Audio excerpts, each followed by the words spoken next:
The machines Noxy has built here are huge and dangerous. I agree completely. Look at that big machine in the center, going up to the roof of this huge lab.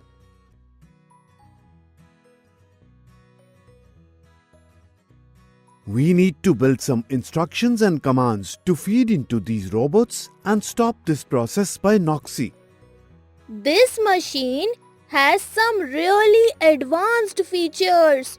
It cannot be under the control of bad people like Noxy.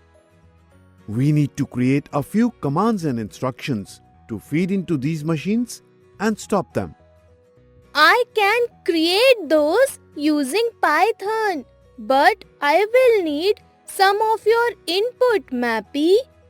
Surely, as we go through this lesson, I'll help in learning and creating the commands using Python.